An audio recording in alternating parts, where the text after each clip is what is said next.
and good morning. It's just about 4 minutes after the hour of 8. Welcome to today's edition of Island Tea. Just to remind you, we're being simulcast on TVC Channel 40, Facebook, as well as YouTube. On your FM dial, we're at 98.9. If you wish to bring something pressing to the fore or join in on our conversation, our local number is 466-0989 or 1-305-921-4619, 1-718-285-6984 or 0333-440065, and that's our UK number. Just to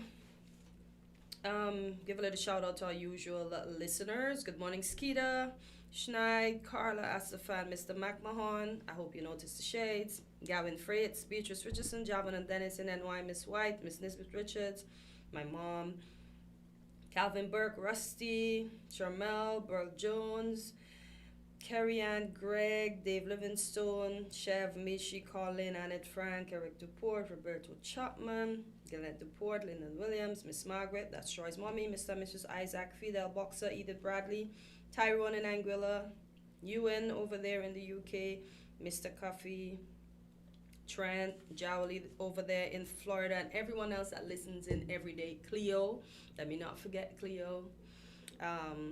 Kathleen, Auntie Katie, good morning, good morning. Thanks for tuning in today and every other day that you tune in. And for those of you that are new here, I'm Cortensia with a K, and then I have Quint over there with a Q. Yeah, not a C. Everybody thinks my name is a C, but it's a K. Okay. How are you doing, Quint? I never thought about Quint with a C. I never thought about Quint with a C.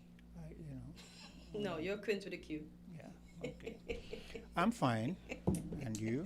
Yeah. But I don't know why they think Cortense is a C. Cortense is a big K. Oh, okay. Yeah, most people start spelling and I have to say, no, it's a K.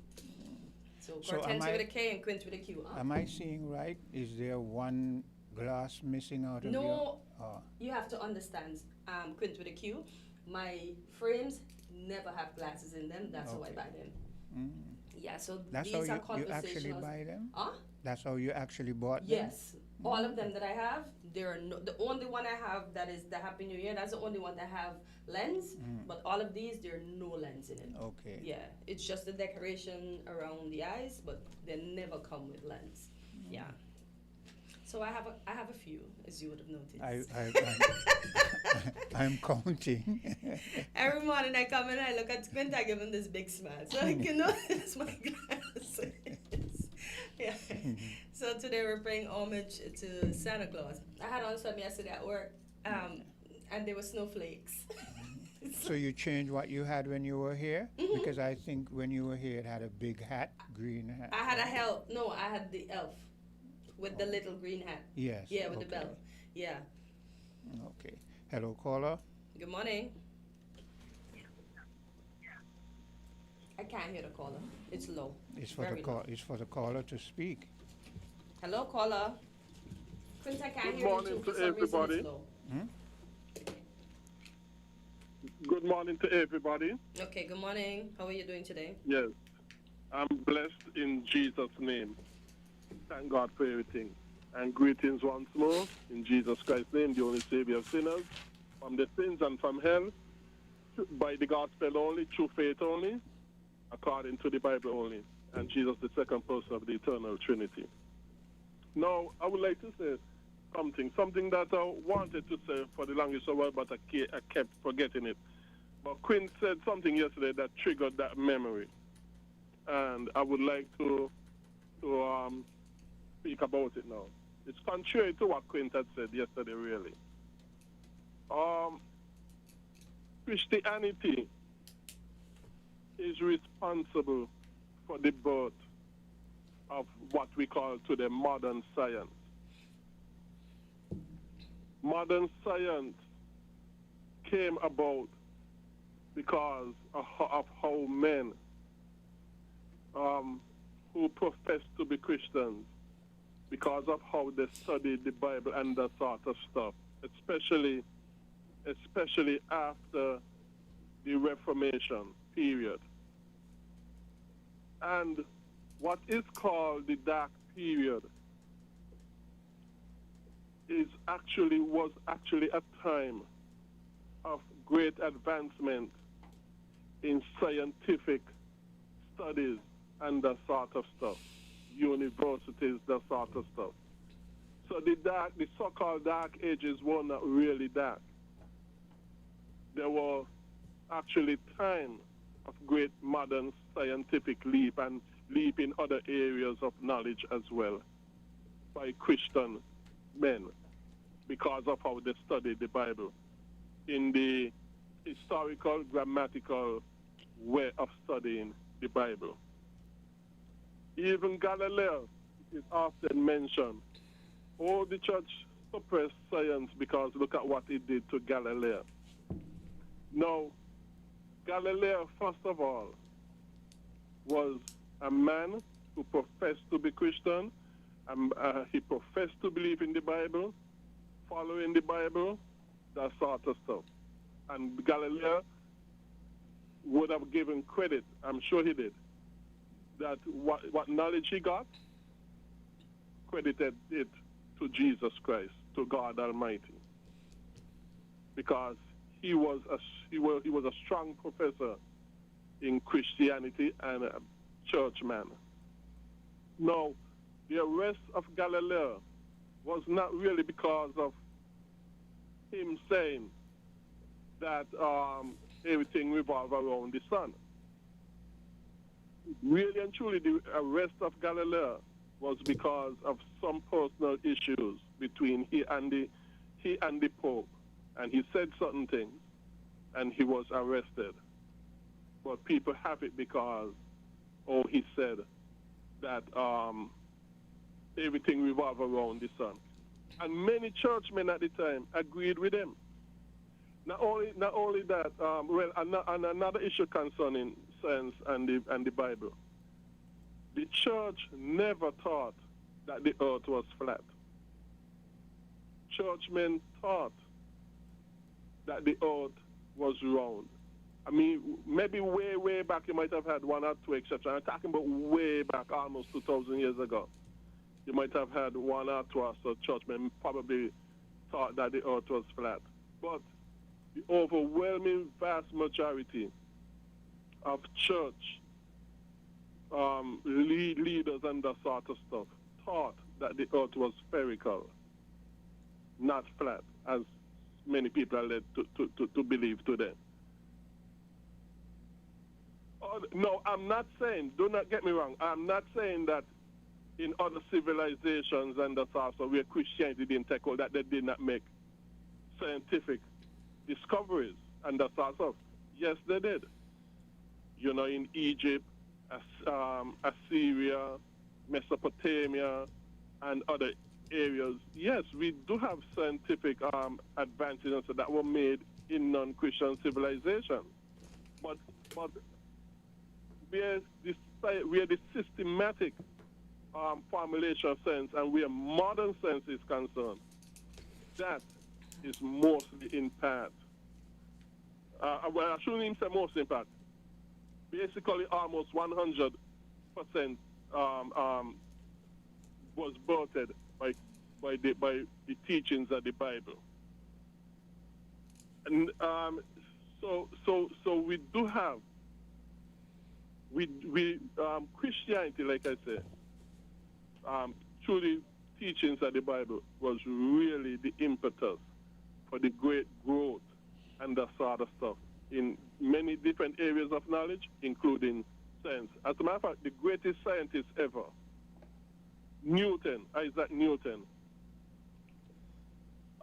he was very strongly a man who professed to be Christian and even wrote books and theology, that sort of stuff. And Newton would disagree vehemently with anyone that says Christianity, or better put, the Bible, was a hindrance to science. Science is really the servant of the Bible. It is the servant of the Bible because it owes its origin to the teachings of the Bible. So while we bash the Bible and that sort of stuff, as a matter of fact, why we bash the Bible and the start of, we need to know that if we never had the Bible, there would have been what we achieve and so today modern science would not have been. And not only that, the vast majority of the scientific disciplines we have today in science were first pioneered. And I know that is being redundant, first pioneered. Yeah, that is being redundant. But for emphasis, I said, was first pioneered by men who profess to be Christian, like Bacon, Pasteur, and many others. The father of genetics, you name them all. Even the Big Bang Theory, which I vehemently disagree with, even the Big Bang Theory Greg, was responsible. Greg, Yes? I mean, you're going to go on and on and on and on. I mean, some of the things and the people that you're giving light to and saying they're Christian, you're speaking about even some of the more recent one. I'm speaking about back in those times when people were really beginning to discover certain things in the Western world, and it was being retarded by people who espouse Christianity. I'm not speaking about a lot of the names that you call Newton and the individual who think the Big Bang, they are far removed from that era I'm speaking about. But anyway, you've made your point from your perspective. Is there anything else you want to say? Yeah, well, I'm also talking about way back too, way back. Yeah, but if you're speaking about way back, stay way back. Don't speak about way back pick people from a more recent time and way back. No, well, I was speaking about recent time. I mean, I was speaking about way back. So if I was speaking about way back, then if you're going to refute what I say, speak about way back. You don't blur way back with now. But anyway, like I said, is there anything else you want to say? Well, let me just conclude by saying, what is known today as modern science, its birth is responsible by the Bible, and it is supposed to be the servant of the Bible, what we know today as modern science. Okay, thank you very much. Appreciate it. Okay, we'll take a bit of a break. It's 60 minutes after the 8 o'clock hour, and we'll be right back. WINN is 98.9. 98.9 is Win FM. The wait is over. Registration is now open for the COSCAP Junior Carnival Parade 2025. This year, we celebrate under the theme National Treasures, highlighting our unspoiled historical sites and cultural art forms. The Masquerade, Clowns, Brimstone Hill, Berkeley Memorial, Independence Square, and from Nevis, Hot Spring, Bath Hotel, and the Botanical Gardens. It all comes alive on Saturday, December 27th, 2025. Sign up now. It's free. Register online at www.skncarnival.com or in person at the Department of Youth, 3rd floor of the Cable Building, Keon Street, Bastyr. But hurry, while stocks last, join the celebration, honor our national treasures, and watch the future of Carnival shine. It's sweet to the core. Sugar Mass 54. The clock is ticking. It's Hartsford's Building and Nevis Centers and Builders Paradise Christmas Countdown Sale. This Thursday, December 18 to that day, December 20. Enjoy 30% off store-wide all weekend. Plus 12% VAT on that day, Saturday, December 20 on everything you need before the holidays. Don't wait. Time is running out to save big before Christmas Day. Build with us at Hartsford's Building and Nevis Centers and get everyday low prices at Builders Paradise. This Christmas, make the season brighter with help from TDC Financial Services. Whether it's gifts for the family, a holiday home makeover, or that special celebration you've been dreaming of, our Christmas loan promotion is here to make it happen. Get up to $85,000 unsecured or $100,000 secured with affordable rates, fast approval, and the trusted service you know and love. Apply today at TDC Financial Services on Central Street, Bastyr, St. Kitts, or Main Street, Charlestown, Nevis. TDC Financial Services, your holiday, your loan, your way, where money is made easy. Here are your Horse's Value Mart IGA specials. Running November 27th to December 10th. Now our Value Club Blue Tag specials. Malto meal bagged cereals, just $19.99. Essential Everyday White Vinegar, $14.99. Pillsbury Cake Mix, $6.99. Chef Boyardee canned and microwave pastas, $6.99. Celeste pizzas, $6.99 each. Morning Star meatless entrees, $20.99. And now our very low weekly Value deals. IGA or Essential Everyday Mac and Cheese, $2.99. Essential Everyday Oils, Vegetable and Canola, $13.99. Essential Everyday Croutons, $5.99. Libby's Canned Vegetables, $2.99. Nature Valley Granola Bars, $12.99. The Hammer Toothpaste, $14.99.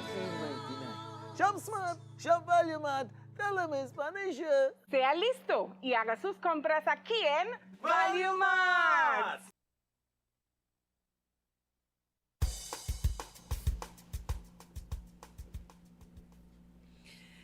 And we are back on Island Tea, and I have a little article here from the St. Kitts and Nevis Observer. It's a letter, and it's by a web editor, and it concerns our hot topic right now around the Federation seasons, as we call it, the heading is Seasons Part 2. It's by James Gaskell. And it says, many people have most likely thanked me for providing some clarity about the seasons matter. Actually, it is impossible to bring further certainty because the NIA, that's the Nevis Island Administration, goes no further than advertisers puff. Witness Minister Spencer Brand suggesting that the project might make Nevis the little Dubai of the Caribbean. I have not been to Dubai, but I first came to Nevis in 1963 and have been living here for 45 years. I know Nevis and I'm very happy to be part of the community, where we look after each other. Why should I or any of us want to be like an Arab country in the Middle East? The population of Dubai is varyingly reported to be between 80 to 92% expatriate and substantially more male than female, reflecting the nature of that majority, construction laborers. To call in aid Dubai is to whistle for a pie in the sky. Dubai is extremely wealthy. It has oil and has long been a center of trade. As I pen this on our Independence Day, I detect a curious coincidence. For Nevis, the year 1833 celebrated the first step towards our freedom. For Dubai, 1833 was the year that the current ruling family, the Maktoums, established their authoritarian hold in Dubai. Money does not feel bound by other people's rules and regulations. And if you give mega money the right to make its own laws, and by laws under a seasoned contract, there may be unexpected consequences. One possibility apparently permitted by the Act is the importation of virtually indentured cheap labor from India and other poor countries where there are millions willing to make a few dollars to send back to save their wives and children from starvation. This may become criminal people trafficking. Mr. Brand emphasized the importance of constructive debate, urging critics to focus on what the project offers the people of Nevis rather than what he termed constant negativity and anti-development rhetoric.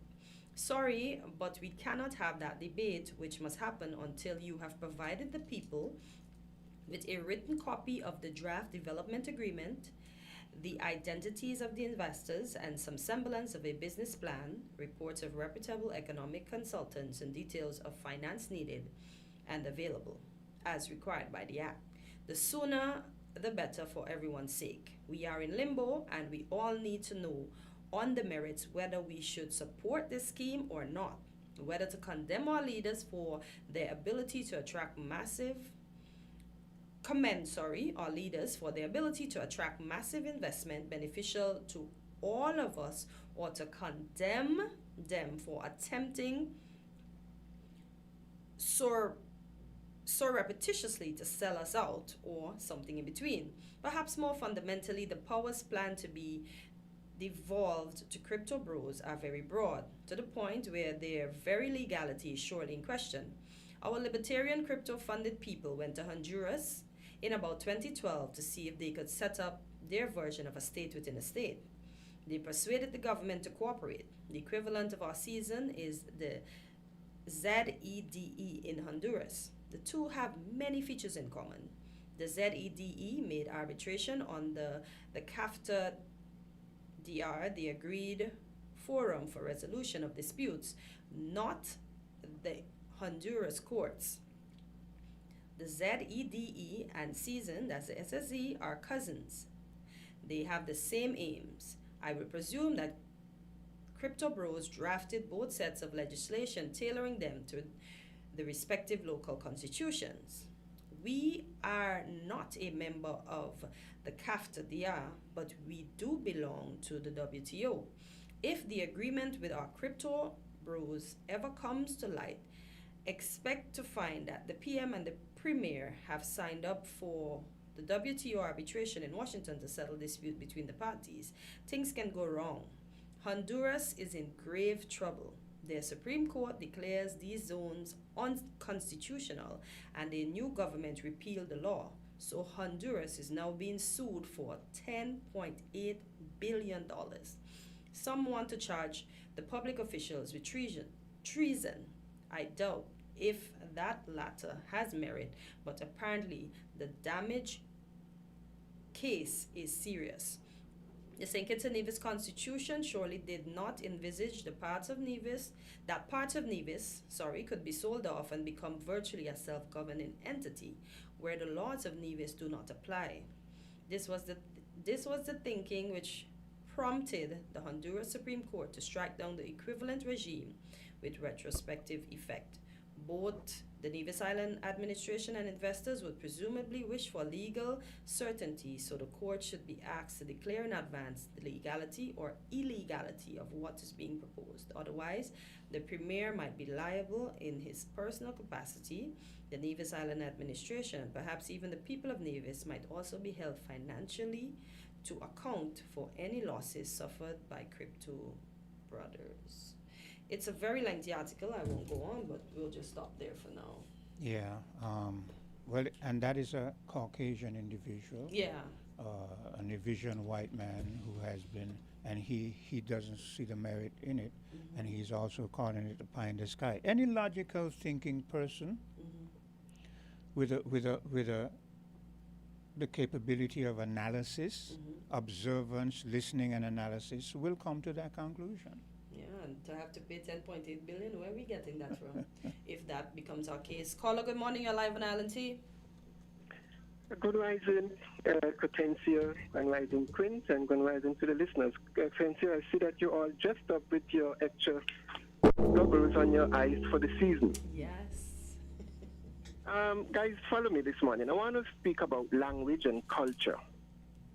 Language and culture. There is no language or culture that is superior to another. Yesterday I mentioned certain things, Quint, like the ethnicity and the ethnographic information of what we have in all of its manifestation. Let me say this to you, to the listening public. Before the advent of foreign religion and multiple layer of translation and transformation, if Africa is the cradle of civilization, then surely they must have had a linguistic to communicate. Now, when we look at the cultures of Africa, our culture are placed in museums around the world. But we were told to move away from our culture. Guys, I am speaking about what our ancestors crafted that is in museums around the world, and they are making millions out of it. Now, when we talk about the ethnicity and the ethnographic information of sacred knowledge as to when spirit became flesh, it was within the African community. All other races and linguistic honor what is theirs. So why should we be told by a set of people who gave us multiple layers of translation and transformation as a benchmark? Quint, I'm not going to mention the book because yesterday I'm sure you get my point. Here we have a benchmark, a guide as how we are supposed to live. But who gave us this? They honor what they have, but they don't even have anything, Quinn and Cotencia, because if you travel to Europe or America, our culture is in their museum. And they have demonized what we have crafted, and they put into their literature, you shall have no graven image. Well, whose images are they benefiting from that is in their museum? If you, Cotencia or Queen, go to Europe and America, you have to pay to go into the museum to see the work of your ancestors. Well, a lot of the young people, it's only a matter of time, and it's either Europe is going to have to repatriate a lot of those stuff, because I've been seeing a lot of videos with a lot of young people who have traveled to Europe, and all of them are basically saying, but what is how is it that you have all of our culture over here? And then you're telling us about stealing. Give us back. That is what they're saying. Give us back. And recently they decided the Benning sculptures and so would go back. So it's only a matter of time, because as you said, here's the people who are telling us we have nothing. Oh, you're primitive people, you come from monkeys, but they have all of our stuff in their museums, and we have to pay to go and see them in their museum. But you remember I was telling you the other day when they had the theft at the Louvre in Paris, I was wondering who is stealing from who. That's what I'm saying. Because but guys, listen to this now. Let us talk about our images, our craft, our bronze images that is in the museum that they're benefiting from. Now they said, in their literature, they said, you shall have no graven image before me. But didn't they lie to us when they themselves now gave a painting of their Jesus? I mean, when you look at most of our people that say that they're worshiping the Jesus name, you go into their churches, and our people even have a white painting of a Jesus in their home. But then the book says, have no graven images. So look at how they have lie within the lie. They can paint an image. But Johnny, it doesn't even make any sense now to debate whether they are liars or not. We know they are liars. The whole history they have tried to impose upon us is a lie. But Quint, now, here I am.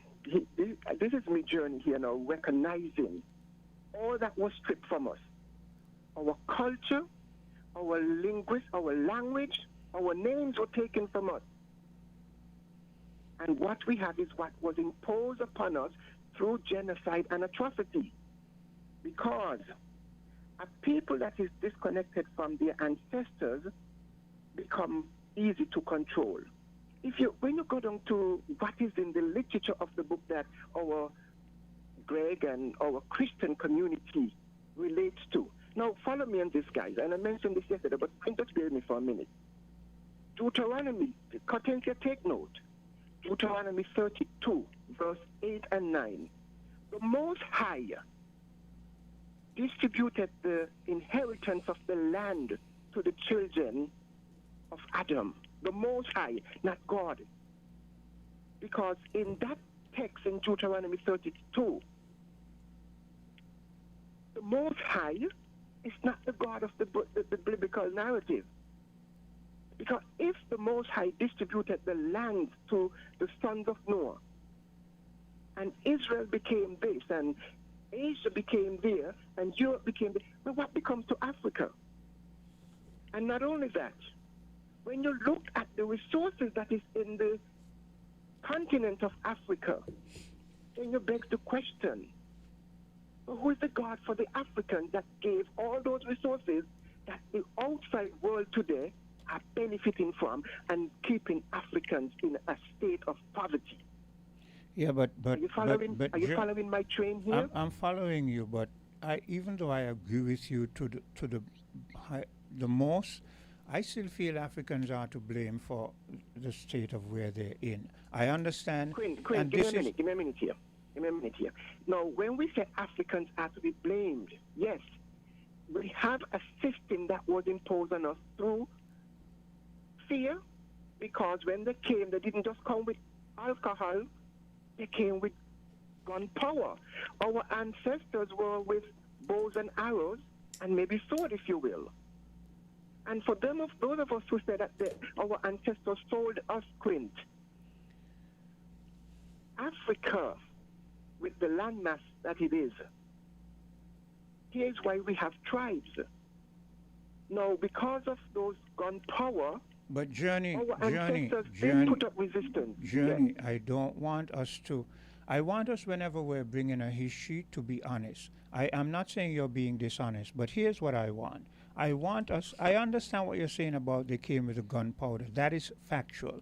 But I'm speaking about then till now. Now we have African leaders in Africa who are keeping their people down, and they don't have any reason to do it other than greed and corruption. Yes, Queen. So that is what I'm speaking about. What I said earlier, Queen. Oppression has become comfort, and the mind of the oppressor is trapped into our politicians. Make no mistake about it. Yes, it is happening. Why? Because we are worshiping whiteness. Journey, we cannot always put all the blame on. This is why I don't want people to misunderstand me when I speak.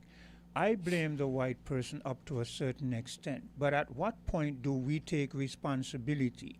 We have a responsibility. I will not accept in a modern era that I'm going to say, yes, I might say that, look, they have been brainwashed and they're still following this colonialistic trend. But I'm not going to blame the white man for that. I'm going to blame them and us for picking them, having them abuse us, and continuing to allow.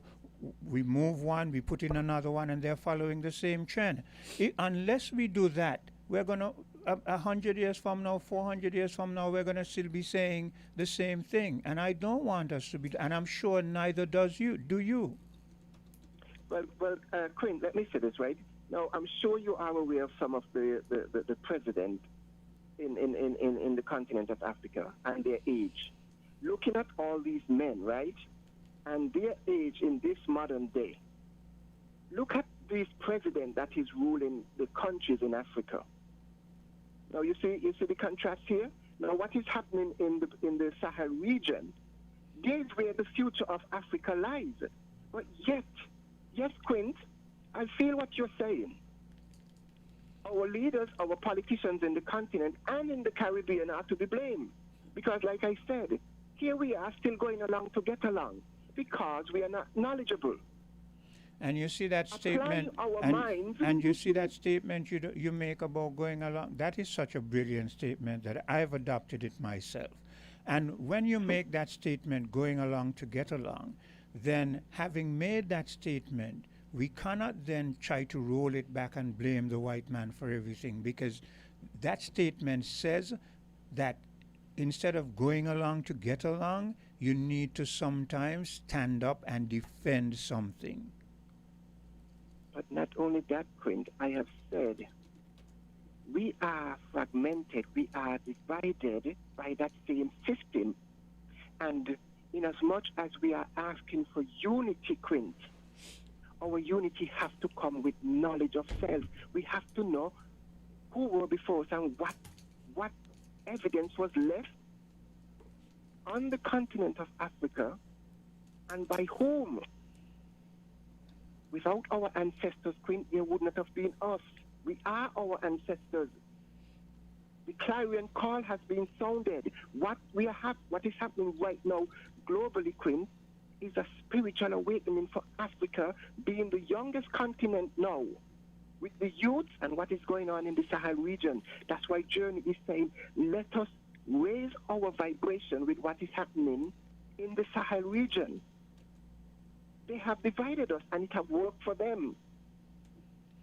Okay. But our unity okay. has to come with knowledge of who were before us. Okay, Johnny. Here's what I want us to do from now on, because these discussions are very good, but I tend to find that they tend to drag on, and I like to take at least a 15-minute break. So here's what I want you to do from now. After we take a break, be aware of the time we take the break, and when you start to speak, be aware of the time when you start to speak, and the next 15 minutes before the next break. And don't let it go right up to where I find I usually have to be cutting and saying okay to the callers. I don't want to have to do that. I want you to be responsible and use time management so that we can get everything fitting in the way they're supposed to do. You get what to say what you want, and we get to run the ads, because the ads are where we make money. Right, I got you, Quinn. Okay. But let me just say this quickly. And I want to speak specifically to Katentia there, because, Katentia sometimes says things like, she don't want to touch this. Everything started with us, Katentia. What we have is what was imposed upon us, and it has taken us away from who we were. And we need to identify with that and reconnect with it. Reconnect with it, Katentia. Know your ancestors. Reconnect with them. You can do it by going within you. Meditate on what is within you, and you will be reconnected with those who were before you. I'll pause for there. All Okay. right, Journey, thank you for that. Let's take a bit of a commercial break, and we'll be right back. We're different. We're 98.9. 98.9. Win FM. The holidays just got a whole lot brighter with the new $5 Holiday Stash scratch ticket. It's easy to play, packed with $1,000 prizes and many chances for you to win big this holiday season. So go ahead, treat yourself, spread some cheer, and stack some cash. Play Holiday Stash today at Caribbean Lottery agents and vending machines island-wide. Must be 21 years and older to play. Please play responsibly. The countdown is on. The sweetest season of the year is here. From December 13th to January 2nd, St. Kitts and Nevis comes alive once more with vibes galore, energy to explore, and moments sweeter than ever before. Sugar Max 54, sweet to the core. The stage erupts with the passion of Calypso, the sweet sound of Pan, the heat of soca, dazzling pageants and traditions that make you love Carnival even more. Dance to the streets at Juve, celebrate folklore, and revel in the Grand Carnival Parade, a celebration of rhythm, color, culture. Sugar Mass 54, sweet to the core. Campari, Red Passion, embrace the mix. Campari Red Passion, full action, this is Red Passion. Embrace the mix, add Campari, make it turn and twist. Add your chaser in your drink, Campari Red Passion, make the nicest mix. Campari! Campari Red Passion, embrace the mix. Must be 18 years or older to drink, drink responsibly. This Christmas, add postpaid for a festive win-win. We're gifting you a 50-inch smart TV or a $400 Amazon gift card. When you add a Flow postpaid mobile plan to your home internet, you can celebrate the most wonderful time of the year with a big screen or big shopping. Let us upsize your TV or clear your Amazon cart. Either way, you come out on top. Add postpaid to internet today for your festive win-win. Visit discoverflow.co for more info. Terms and conditions apply.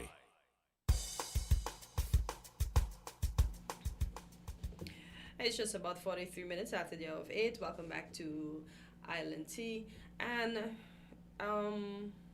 Journey. It's not that I don't want to get in on conversations like that. Is that I oftentimes feel, to be honest, in my own in my own sense. If I was to go back to the motherland, I won't be accepted. They won't consider me someone that's from there. I hardly ever hear them talking anything about us, knowing that most of us are descendants of people that were transported from that big continent. And the picture that you speak of, my church doesn't have any of that. I don't believe in that. I serve a God that I believe is of all the colors of the world. And I can't wait for his appearance so that we can all see what he looks like. I don't know what he looks like. I don't know if he's black.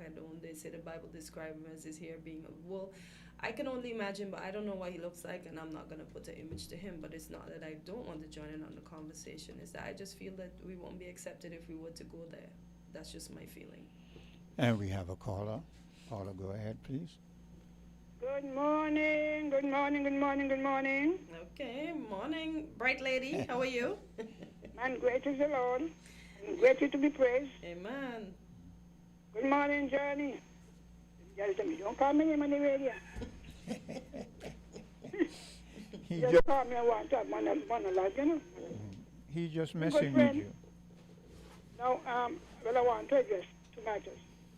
Let me first start by sending condolences to the family of Clovis Turner. She was the wife of Pastor Alan Turner, who came to St. and modernized the Church of God. Okay. Gave young people opportunities they never had before. A lot of the ministers around today came to that thing. Look, you can be a Christian, don't have to be dowdy. You don't have to be under the control of the pastor. And so, her funeral, today I didn't list it, but I heard an announcement that the funeral service will be in St. Kitts at the PEC. Now, last night I woke up and put on Van Radio, and I heard a part of the budget presentation. It's a pity all the stations don't bring it over. I've been searching for it. What caught my attention was the statement that Dr. Drew and Dr. Brantley have agreed on the sharing of the CBI funds.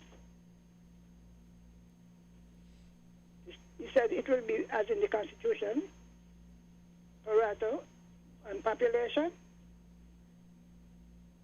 Now, he went in with that into unity. And it never turned out to be so.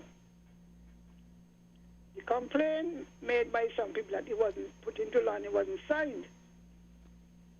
So I am asking Dr. Brantley to ensure that what they agreed on is in law. You agree with that? Hello? We're listening to you, yeah. Mm-hmm. He said, remember 25% is supposed to get, based on the population, not 25%. Based on the population, they usually about 25%, 26%. Now, look at the timing. They used to get 60 million, I think it was 60 million. They're now getting 35. Did you hear that? That is why the Prime Minister didn't have a problem with this kind of a agreement. Yeah, no, the problem was they were entitled to 100 and something million. Now that the funds that have dried up, they're willing to share. So what you're saying, they should have been sharing all along? Yeah, because the Constitution says so. Okay. It says based on the population ratio. Mm-hmm. And then they're going to say. So So imagine. they were still not going to get an equal share, but they were going to get enough. No, they were never asking for equal share. They were asking for a fair share. Okay. Based on the population ratio. Got you. They never asked for equal share. Mm-hmm. They never got it. Even when they were getting 60, it was still far from what they should get. Mm-hmm. If you collect 600 and something, mm-hmm. and then the argument was take out the fees and all of that. Fair enough, and then divide. Who determine, who verifies what the shares were equal to. So maybe to me he walking into another roadblock. Because if they are depending on the 10,000 to increase CBI funds, how much is he going to get? You know, like some people, they have a whole sugar cake and you make a piece now. Now wait. And when they finish eating off, 3/4 say, oh, you did ask me, you're half. That's not the same half. So I am wondering if he ain't sure when they get that in writing. And the deficit keep growing. Now, we could do some maths, eh? How much is the CBI, or was the CBI? Because then put Nevis in a bind. They were depending on the 60 million to pay their wages. I think branches said they'll have to do some cutting back. So you understand where the desperation coming from with the destiny thing? But I understood that long time ago. I'm not sure you understood that long time ago. No. I'm not one of the blind ones. Well, so that's what I'm saying. But some people don't understand that. Yeah. We understood that long time ago. I said on the radio, it's desperation. I said it from the very beginning. I said this is desperation. I said this is why they're bringing up a pie in the sky, and it's all about commercialization and marketing. They're trying something. Yeah. But good morning, Johnny. You know, I keep telling my good friend Johnny, you are assuming that Africans are stupid. All the years we learn nothing? Haven't we learned anything? Haven't we learned anything? If a man doing you something, it's just smart. The Bible says, when I was a child, I understood as a child. But when I became a man, I put away childishness. Yeah.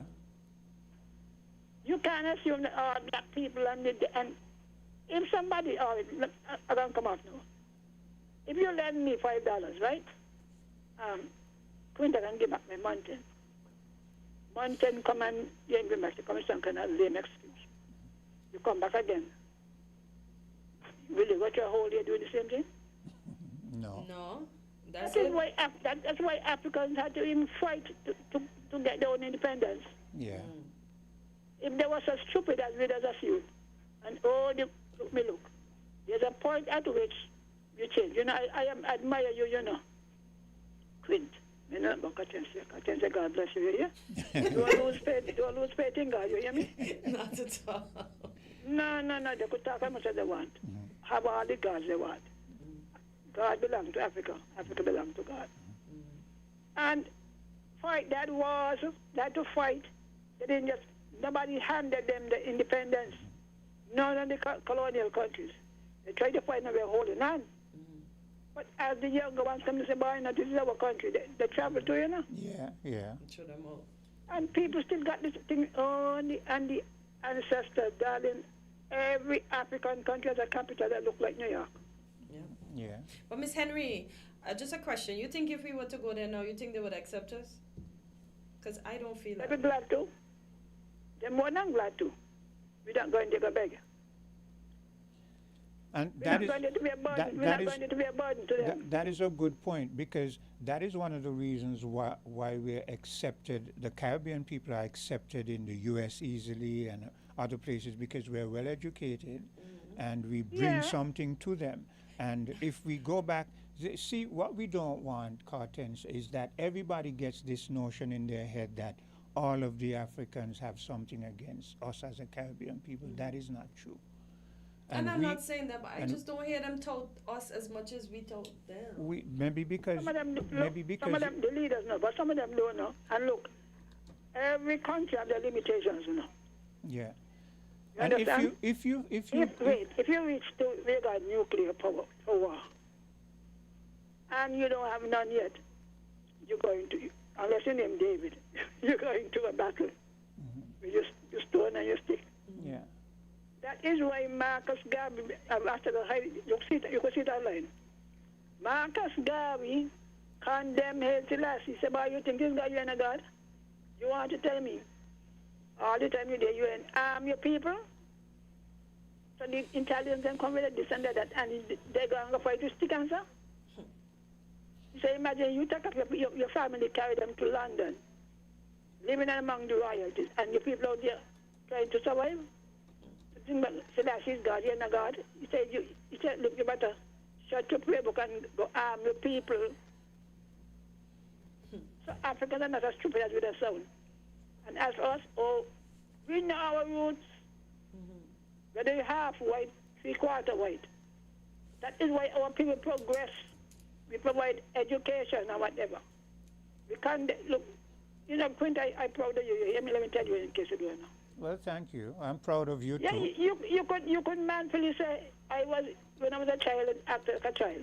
Yes, I can say now that. I am a man, I put away childishness. You Yeah. know, I tell your son, well, my son, boy, you can do the same thing because I used to do it. No. No. That's the end of that. This is a new generation. Yeah. Acknowledge it. Look, I went to senior school. My sister went to girls' high school, right? And we walk along. My parents never came out when my father worked on the waterfront after they put machines on the line. My mother worked all she years in the sugar estate. My mother made a proclamation. No matter how hungry we are, none of us going there. And even when they wasn't working, she paid the teacher $20 for what I don't know, to make sure that my brother and I kept up. Yeah. So they go, you know, when you got to go back to Africa, Africa must come to us. People going out to see. Yeah. Eh? That is where we are. We have an exchange. Yes. Stop the balling. The song says, stop the balling. Stop the beat, you know, the thing, the beating, the fellow's song. Yeah. Stop the balling. What we're doing now is what will happen. We'll eventually have straight flights when they learn to cut the price. Yeah.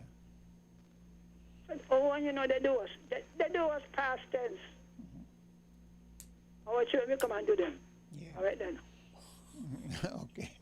Alrighty But then, it's a listen, fact. It's a fact. Oh, boy. Let's take a bit of a commercial break and we'll be right back. We're different. We're 98.9. 98.9. Win FM. The countdown is on. The sweetest season of the year is here. From December 13th to January 2nd, St. Kitts and Nevis comes alive once more with vibes galore, energy to explore, and moments sweeter than ever before. Sugar Max 54, sweet to the core. The stage erupts with the passion of Calypso, the sweet sound of Pan, the heat of Soca, dazzling pageants and traditions that make you love Carnival even more. Dance to the streets at Juve, celebrate folklore, and revel in the Grand Carnival Parade, a celebration of rhythm, color, culture. Sugar Mass 54, sweet to the core.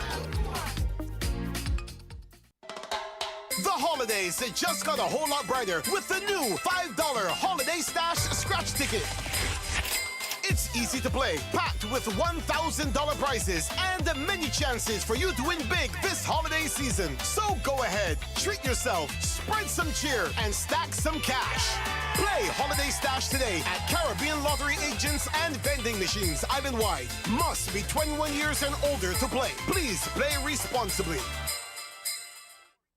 The battle for the crown is officially on.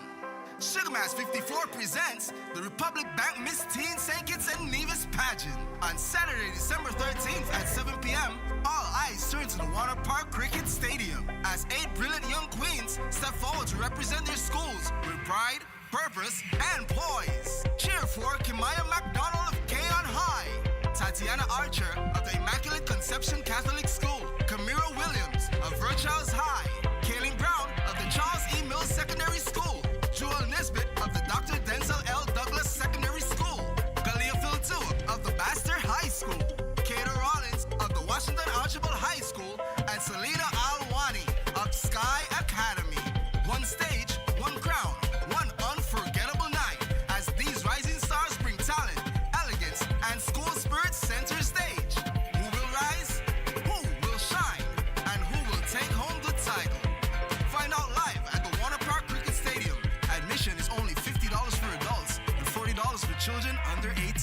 Tickets available at skncarnival.com. Sugar Mass 54, sweet to the core. This Christmas, add postpaid for a festive win-win. We're gifting you a 50-inch smart TV or a $400 Amazon gift card. When you add a Flow postpaid mobile plan to your home internet, you can celebrate the most wonderful time of the year with a big screen or big shopping. Let us upsize your TV or clear your Amazon cart. Either way, you come out on top. Add postpaid to internet today for your festive win-win. Visit discoverflow.co for more info. Terms and conditions apply.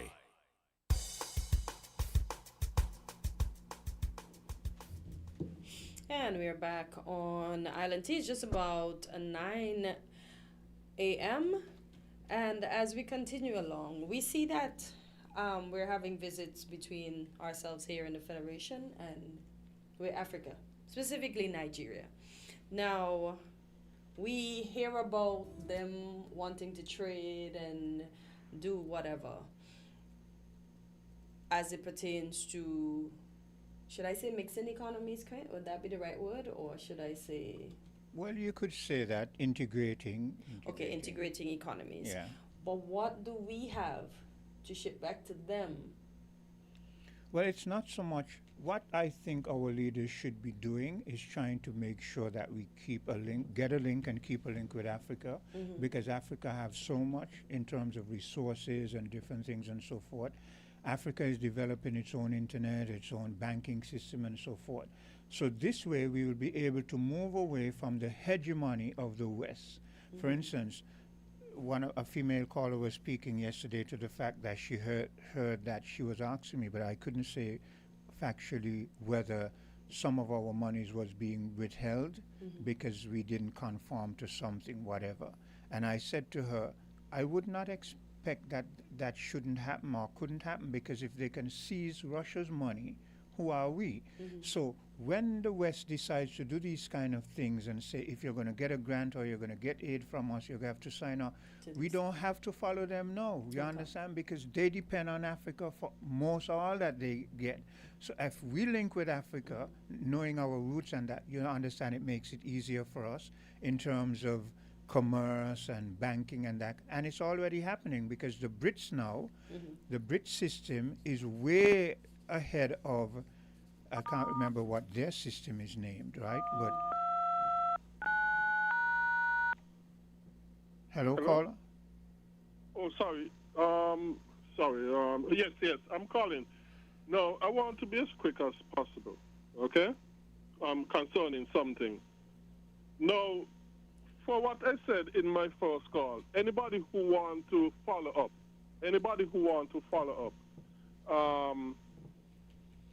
further on what I said, I would, for starters, recommend two articles.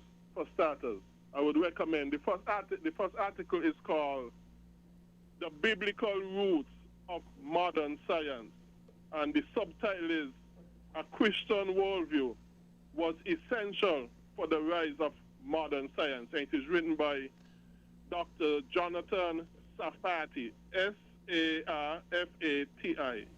Dr. Jonathan Safati, "The Biblical Roots of Modern Science, A Christian Worldview Was Essential for the Rise of Modern Science." And the second article that I would recommend,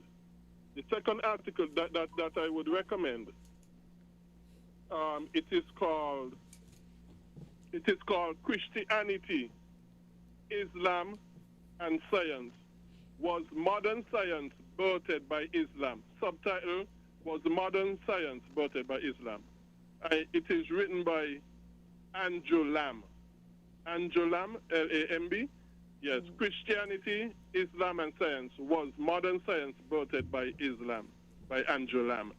I would recommend, for starters, those two articles for anybody who want to research the issue further. Also, remember, WinFM is on YouTube, and they can go to the YouTube channel, Win Media SKN, I think it is. Yeah. And yes, and of course, they can re-listen to this program. Just go on the live button, and they can re-listen to this program to get the names of the articles that I have mentioned if they want to do further research on this issue. And lastly, I would like to say, both Selassie and Marcus Garvey were churchmen. Marcus Garvey did criticize Selassie for running to Europe, but sorry, I can't see Marcus Garvey telling Selassie to put away the prayer book. Nowhere I could see that, because Marcus Garvey was a churchman. But he did criticize Selassie for abandoning his people when he went to Europe. Okay, thank you, Quint. Thank you, Cartensa. Thank you. Okay, and hello, caller. I would like to say, both Selassie and Marcus Hello, Garvey caller. were churchmen. Good morning. Good day. Yes. I'd like to support Cartensia's position. Anybody who's been in Africa, in circles with Africans, would know that at best they are ambivalent towards people from the Caribbean. Okay? But They see us Mr. more- McMahon, you got to be careful. Just like how you will pull me up and keep me on point, I'm going to do the same with you. Of course. When you say that, you can't be so broad as to make people feel it's all of them, because I peruse a lot of African young people, and I'm amazed at what they know about Caribbean history and Black American history, and they're posting a lot of things that even us as a Caribbean people and American black people aren't posting. They're rehashing that history because they're just becoming aware of it. So go ahead. Yes. Well, what I was going to say actually strengthens that point. Yes. Right? It isn't that they're unaware of us or they don't know the history, but they look at us in terms of, well, just like how they'd look at, for instance, Black Americans. Okay? That is how they look at us. We are essentially lumped with Black America. And you have to admit that we ourselves, even forgetting Africa, are more aligned with the culture of Black Americans. It's a fact. Yeah, I that's mean, a fact. I mean, yeah, even if right. you look how most of the young men wear their pants and that kind of stuff, and Oh, dress. we tend to follow them. Yeah. And so it's not surprising that Africans would be ambivalent towards us or not see us in terms of the Middle Passage, but more in terms of how they view American blacks. Yes. Okay? And not only that, our region, in terms of possibilities, trade possibilities and so on, is really not significant, you know. Not compared to, let's say, the population of the U.S. or any other neighboring trading partner in Africa. Yeah. We'd have a sentimental connection, no question about that. Yeah. Okay, but we should not go ahead of ourselves in terms of thinking we are that important when it comes to how Africa views us. But hear this. I hear what you're saying, and I agree with you. But it's not so much in terms of how they view us. To me, it's about how we view ourselves. For instance, this is my example. They can view us from whatever perspective they want. But me as a black man, I know my roots. And I know my roots is in Africa. So I don't care if Africans look at me and say, You don't have African roots, and we don't. That doesn't mean one iota to me. I know my roots. I agree. Yeah. I agree. You should be confident and conscious enough to be able to exert your personal identity. Yes. Okay? Right? Then absolutely nothing wrong with that. But I have a problem, I think. Well, I wouldn't say I have a problem with. I understand the historical context of that journey, and to some extent, Greg would try to bring. Okay? But there are limitations to that. I agree with Hortensio. There are limitations to what that does. Okay? Sure. You want to remember history so that you don't repeat the mistakes. But at some point, you got to say, hey, we have 98% or whatever it is literacy. We can read, and more importantly, we can think. And what happened then should not define what is happening now and what is going to happen in the future. Yeah, and I agree. And that is what I was saying to Journey. Yeah, right. Yeah, we pay too much attention to. Sure, it's nice to be scholarly and so on and know every detail, but that does not help us to identify our position in the world as it is now, and how we're going to chart a course that's going to improve our situation for the future. It doesn't. Sorry. I agree. Okay. And perhaps, Mr. McMahon, that is why our leaders find themselves in the predicament that they are in. Exactly. Yeah. Exactly. It isn't that they don't. I'm sure they know the history too. Yeah. Right. Yeah. But the lack the confidence and the smart, if you want to call it that. Yeah. To be able to chart a course that, disregarding the history, you are going to improve the lot of your people. Because you see, if we always go back to, well, they had gunpowder, right? They have superiority in terms of military superiority. That's going to be difficult to overcome. We'll never be on par with the U.S. or Britain or one of them. So we have to find other creative ways to survive. Make sure. Yeah. Right. Exactly. Yeah. All right. Otherwise, things will never change if it's just a matter of I agree. military superiority. Right. Superiority. Yeah. Right. And that is why I'm really so disappointed in our leaders. Yeah. And to take the current debacle with the SSC. Yeah. You want to tell me? I mean, it's like the premier. What first got me incensed about this, when the premier says, "Oh, they'll be flippantly, just in passing, like it's no big deal." Yeah. We expect anywhere from 7,000 to 10,000 people in the zone, going to the zone, in any given year, right? As if it's no big deal. And then when a question is asked of the Prime Minister, are you comfortable with 15,000 people on the island of Nevis with 13,000 people? He's going to say, well, the SSC will take care of that. The SSC does not have any limitations on numbers. No. Right? These are things, to me, it doesn't take, all it takes is somebody who's thinking. That's what right? I said this morning. When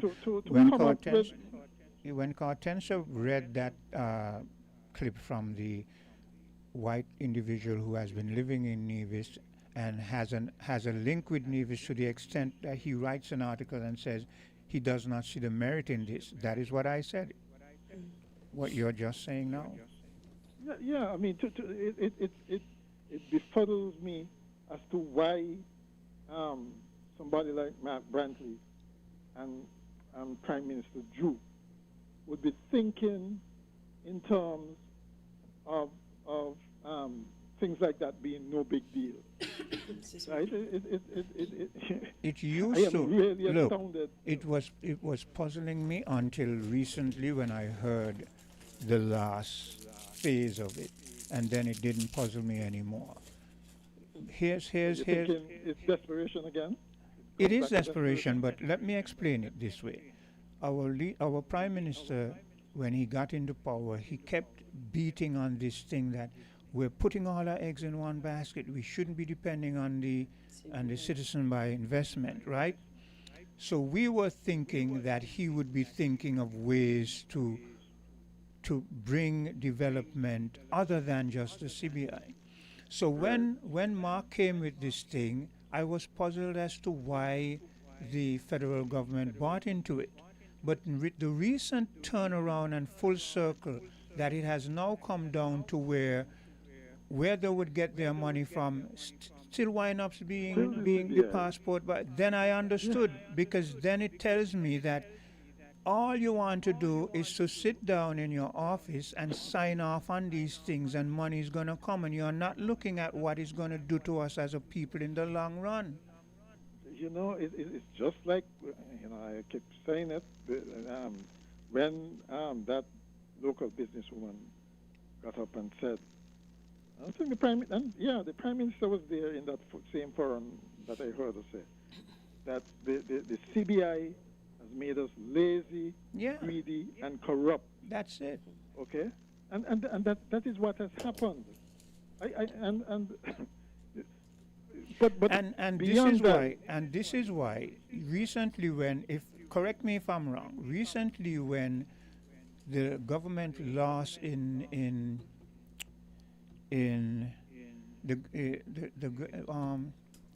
this lawyer guy who he now only has one seat, Gonzalez. Where is he? You mean St. Vincent? St. Vincent, yeah. Correct me if I'm wrong. You said you were surprised, right? That he had lost? Yes, so resoundingly. So resoundingly, yes. Yes, I was surprised too.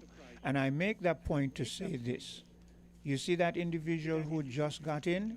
He used the same citizenship by investment as part of his strategy to win. He said, I'm going to bring it in.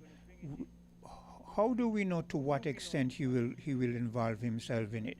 How do we know why the people went and voted? Is it that the people in St. Vincent were looking and saying, boy, all those other islands making all this money from this citizenship, and you understand the road that they could be going down that could be to their detriment? And most likely to get in on the act, they're probably going to set the prices low. So that's we're going to race to the bottom. Yeah. So because as it is right now, they're not signatory to whatever agreement they have with the current. So I always look at what happens and think ahead. So I'm not saying that is what is going to happen, but it seems likely to happen because he has said that is what he's going to do. The question is why? You know, and I don't like the defense of these guys about, those who are against this, like the Destiny Project, for instance, they're anti-development. That is not true. Nonsense. They know that. That's not right. You know, that's a straw man when they say that.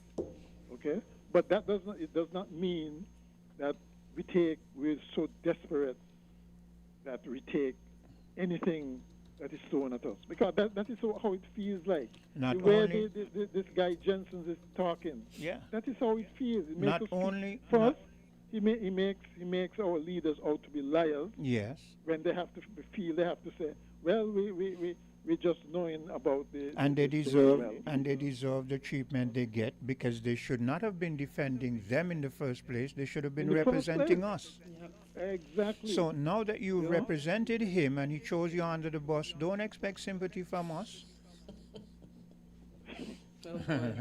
but really and truly, I mean, well, I don't know. I always thought that Brantley was very astute. Transactional anyway. when it comes to transactional. politics and those things. Okay. Right? So, Well, that didn't surprise me, but well, I was surprised you by were Dr. way Drew. ahead of me on that. You were both you and Sylvine, because Sylvine said she saw through him a long time ago. Oh, yeah. I'm only He has the seeing through him record. recently. It is He has only that I know now because I took the time to go back over the record. That is why now when I speak of him, I say look back at his history. But at a certain point, no, I took him on the merit of how he represented himself and how he articulated. So yeah, he had me fooled for a while there. Yeah. But so I'm not disappointed in him.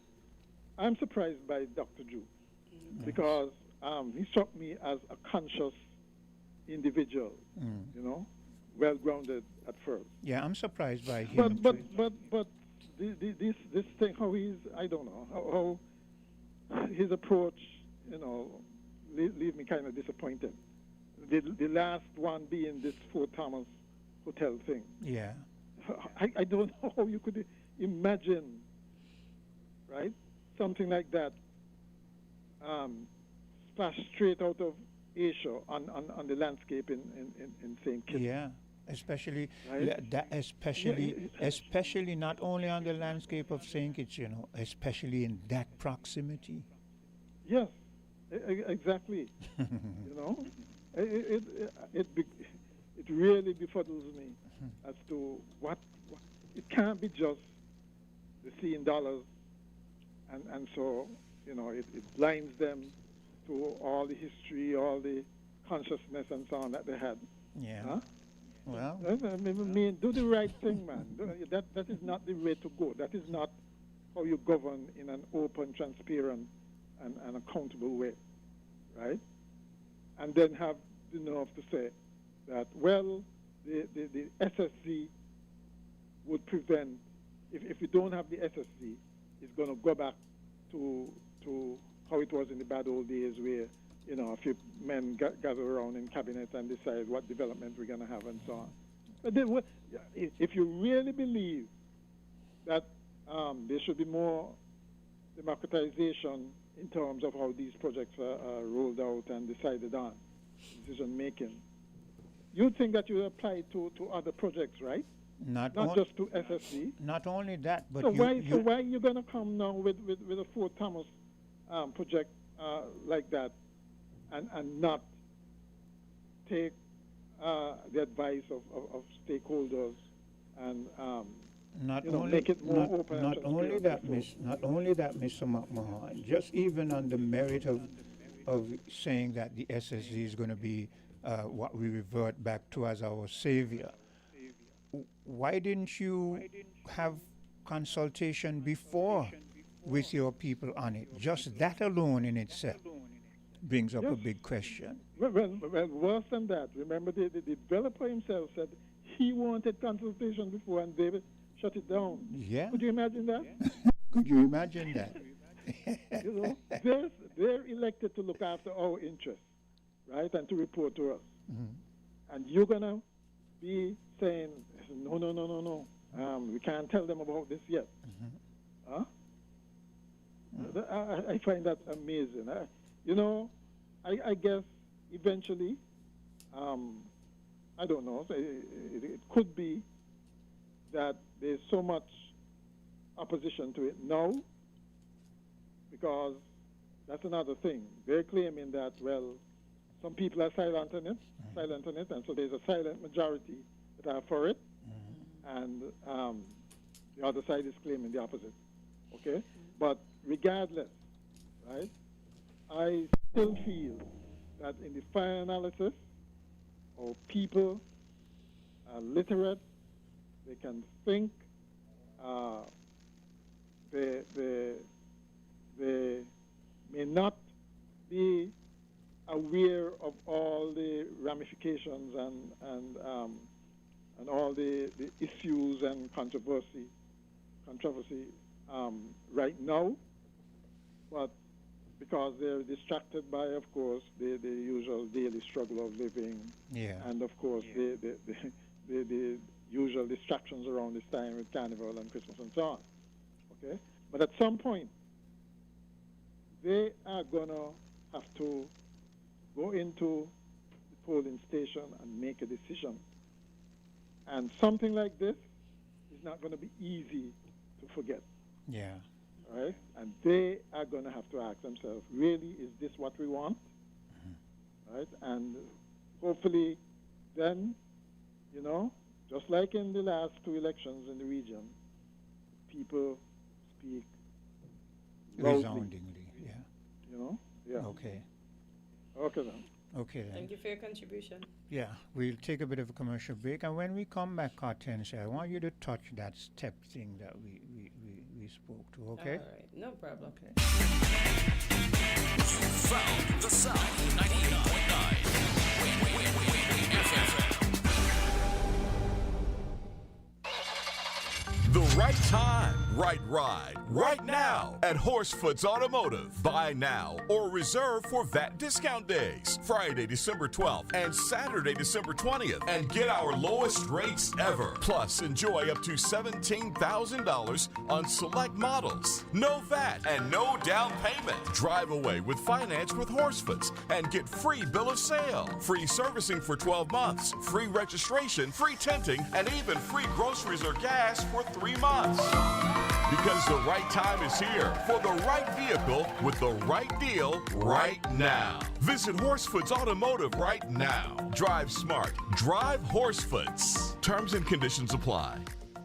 This Christmas, add postpaid for a festive win-win. We're gifting you a 50-inch smart TV or a $400 Amazon gift card. When you add a Flow postpaid mobile plan to your home internet, you can celebrate the most wonderful time of the year with a big screen or big shopping. Let us upsize your TV or clear your Amazon cart. Either way, you come out on top. Add postpaid to internet today for your festive win-win. Visit discoverflow.co for more info. Terms and conditions apply.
comes the Mega Ball. You could win more with the Mega Ball. Pick 3 and pick 4 and you could get all. Yes, playing Pick 3 and Pick 4 with the Caribbean Lottery just got more rewarding. Now you can win more with the Mega Ball. For just an extra $1, increase your winnings by $1,000 with the Pick 3 and a big $10,000 with the Pick 4. Don't wait, play today. Play Pick 3 and Pick 4 with the Mega Ball at Caribbean Lottery agents island-wide. You ready to win a little extra? Then get on the ball.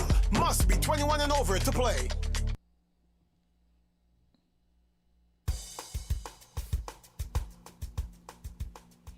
And we're back on Island T, just about 27 minutes after the hour of 9. And quick before we get to the steps, I just want to read a little thing. It says here that so much anxiety derives from the perception that something is being forced on Nevis in secret. It is arrogance to voice a game-changer project on the island without allowing that the people might have critical, valuable input. A decent, thriving democracy cannot be based on the arrogance of leaders who see no role for the people in a matter which they describe as fundamental. And that's from the same article. It's just further down. Yeah. And as you and Mr. McMahon were chopping things up, I was listening and I'd be like, hey boy, this part of it is critical because people have to be involved. Yeah. Something that's going to benefit. And that ties into what you're going to go into. Indeed. Also. So let me get to that now. So where are my pictures? In the meantime, let me engage this caller. Hello, okay, caller, go ahead. You're live in Island T. Yeah, sorry to call in again so quickly, but in the middle of my telephone radio. I re-listened the part of the program where before I came in, and that beeping sound by my phone was very horrible and terrible. And I would like to once more apologize very, very, very much for that. Well, It's not something that I intended or anything I like know, that. I know. We're aware Yes, of that. yes, I very much apologize for that. It sounded too awful and too terrible. Okay. Yes. Secondly, I would like to make an I would like to rather ask something. But before that, let me say, I am not in any way a fan of Ralph Gonzalez, and I shed no tears over him losing. Let me say that first of all, going off the bat. Nevertheless, I must be fair and honest always by the Spirit of God. Let me ask a question. This gentleman, the Honorable Godwin Friday, what is his stance on the Venezuela-U.S. issue? Well, we don't know. We don't wouldn't know. know. I've not heard him say anything on it, to be honest. Well, this is an elephant in the room that needs addressing. You see, the reason why I asked that question is this. If his stance is in favor of the U.S., or at the very least to remain silent on the issue, I see the U.S. hand. I suspect very strongly the U.S. hands in that election. I question that too. And people feel that the U.S. hand is in that election and some other elections around. Many elections around the world. Yeah, around the region too. So don't Yes. underestimate the U.S. and what they're. Don't underestimate it. Yes. But how do you feel This is about this is the elephant in the room. But how do you feel about the fact that he's going to go the way of the citizenship by investment? Well, look here, from the time I was, let me tell you, even during the Douglas regime, okay, when I was working in Inland Revenue, I used to call in and voice my disagreement over that. And me ain't gonna change. I hotly and vehemently disagree with that. Yeah. Now, for example, I know Kulunji does say, oh, they want to destroy our CBI program. Let me tell you, if they destroy it, I think it's so much better for us. Yeah. And also that, let me tell you, Trump, even though it was not his intention, when he stopped foreign aid, including the U.S. aid, which I think needed to be finished with, you know, it turned out, even though it wasn't Trump's intention, it turned out to be a benefit to the African countries, and they don't also tell you that. And to the world if they're smart enough. And to the world too, because it was responsible for overthrowing government and causing a lot of mayhem in countries. And forcing you to sign on things that you were not comfortable with. Yes. Yeah. So even though that wasn't in Trump's intention, nevertheless, that was a good result. Yeah. Including for the African countries. You see, his intention was that he would do that and everybody would just rush into his arms. Yes. But people realized that, and a lot of those African countries realized it was a milestone around their necks. Yes. Yeah. Yes. And so this CBI program is a milestone around our neck. And if, trust me, the outside force is destroyed, I think just like what Trump did, that also would result in our betterment. I agree. Okay. Anyway, yes. So this is the elephant in the room that needs to be addressed. What is this gentleman's stance on this Venezuela-U.S. issue? Is he for the U.S.? Is he to keep silent? Or is he against it? This is the elephant in the room that needs to be addressed. Thank you. Okay. Well, I'll keep listening to see if he does say anything, but. Honestly, during his election, I didn't hear much. I doubt that he will unless prompted. It is up to the media to ask him those questions. Yeah, but going to that issue that. The step. So, this is what is currently, I'm sure everybody knows, but this is what is currently there on the step. Or maybe you can tell them where they can go and find it for themselves. It's just the stairs in the McKnight community. but this is what they want on the step. Let me make sure I show the folk what the proposed thing is on the step. They're not going to be able to see it too well with that. No? No, with Okay. that. So if did you get it from a site or did you? Times Caribbean. Yes, Yeah, I well. was gonna touch on that because let me just get back to that so I can read the article of why they're not pleased about the step and what they wish to have on this step. So give me 1 second. I have these things right here and then it comes up. They said they would have preferred this, which Okay. made more sense because Yeah, the but- garden hotspurs do represent the community of McKnight. So here goes. It says, and as I mentioned before, it's from the St. Kitts Nevis Times. It says, a turtle from McKnight, the ultimate insult to a proud community. How a leatherback sea turtle became the most tone-deaf, out-of-touch symbol of resilience ever forged. McKnight, one of the most culturally rich, fast-moving, fiercely unified communities in St. Kitts and Nevis, now finds itself at the center of an almost unbelievable controversy. A politician's attempt to represent this proud neighborhood with a leatherback sea turtle. It says the mural, branded Enduring Harmony by MP Marsha T. Henderson, has sparked shock, ridicule, and outright anger from residents who immediately recognized what outsiders missed. The leatherback has absolutely no historical, cultural, spiritual, or social connection to McKnight. In fact, most McKnighters have never seen a sea turtle in their entire lives, let alone embrace one as a symbol of communal identity. Historically, McKnight's spirit was shaped by people, not wildlife, by hustlers, steel pan players, footballers, calypsonians, shopkeepers, master masons, midwives, scholars, street philosophers, trailblazers, and families who built a community with grit and heart, not reptiles.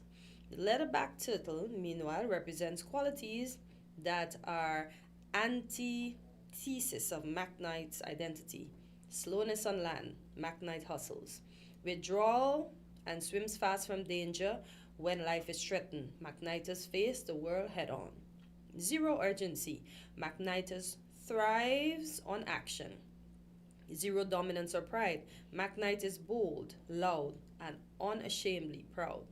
To impose a turtle, a creature known for retreating into a shell as a spirit animal for a community famous for doing the exact opposite, is not simply misguided, it is a masterclass in tone-deaf leadership. This mural does not celebrate McKnight, it exposes a widening disconnect between the political class and the lived reality of the people they claim to represent. It replaces authentic community symbols with glossy, imported pseudo-spiritual messaging that feels more like a branding gimmick than cultural respect. McKnight never needed a turtle to define it. McKnight has always known who it is: hustle, vibrant, loyal, fierce, unified, creative, and unstoppable. It's everyone else, ironically the ones painting murals, who can't seem to keep up.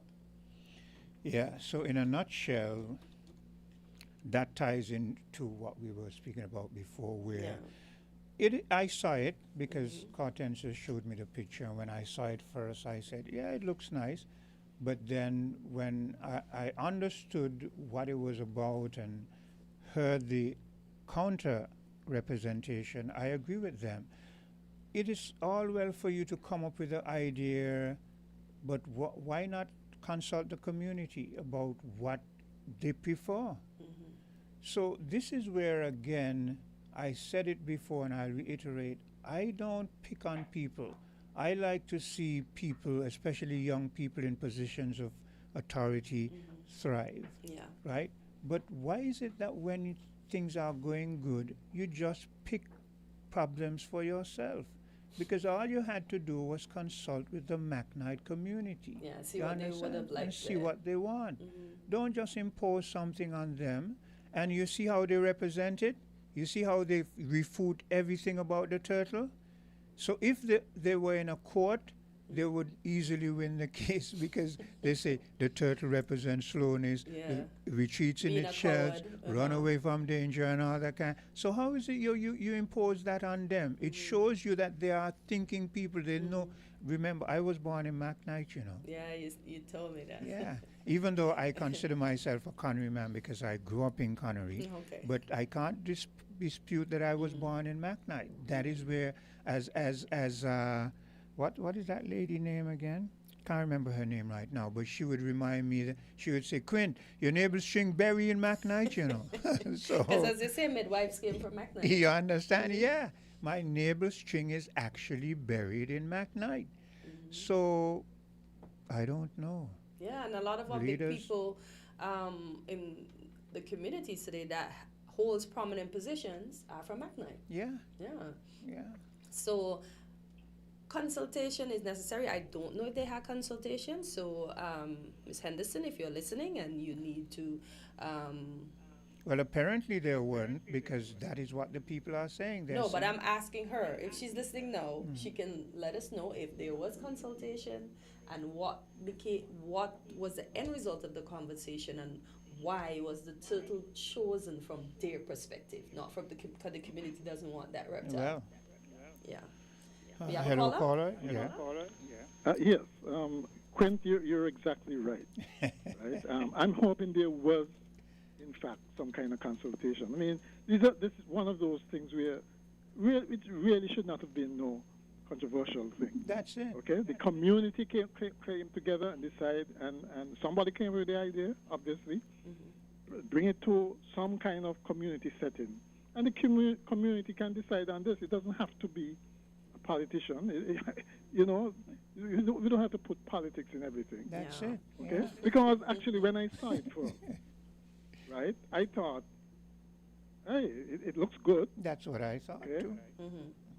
Right? And at first I said, maybe it's because they want when the cruise ships are coming in, for instance. I mean, I could imagine how it looks from out to sea. Yes. Right? Because I mean, you can't miss it. Yeah, Okay? colorful And that would mosaic. encourage people to come and take a closer look, kind of thing. Bring more people into the area. Yeah. You know? Right? That was my first thinking about it. Yeah. Okay? And now that you've had that blurb Presentation. about, yes, From and so the on, from the community. that makes sense as well. That's it.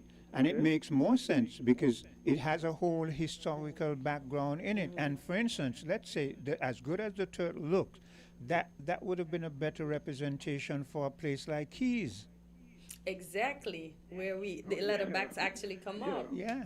That's true. Yeah. You see? Yeah. So if you want to push your tourism, you must know where you push your different And things. what you put what, because the stairs, the proposed picture that people would more prefer with the football, Yeah. the emblem of the club, That's it. it still will draw people towards there. 'Cause they Yes. want to know, what is this? What club is this? And you never know who. And it's people. It's Yeah. people. It's It's you know. history. It's comes from a people perspective.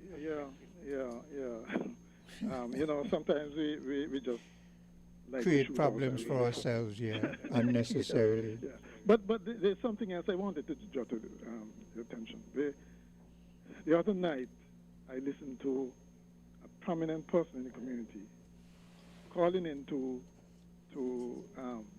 a radio show. Yeah. And he made the point that there's an ethical dimension to this SSC thing.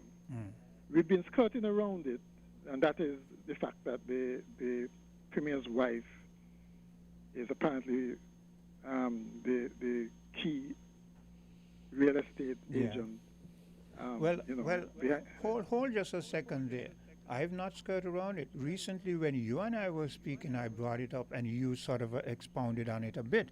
But I think where we can agree is that perhaps the wider society has been skirting around it. Yes, because what happened when it was first mentioned, I don't know if you call that radio show in Nevis, where I was on the panel. But anyway, the Premier made it an issue, made it seem as if we were attacking his wife. Yes.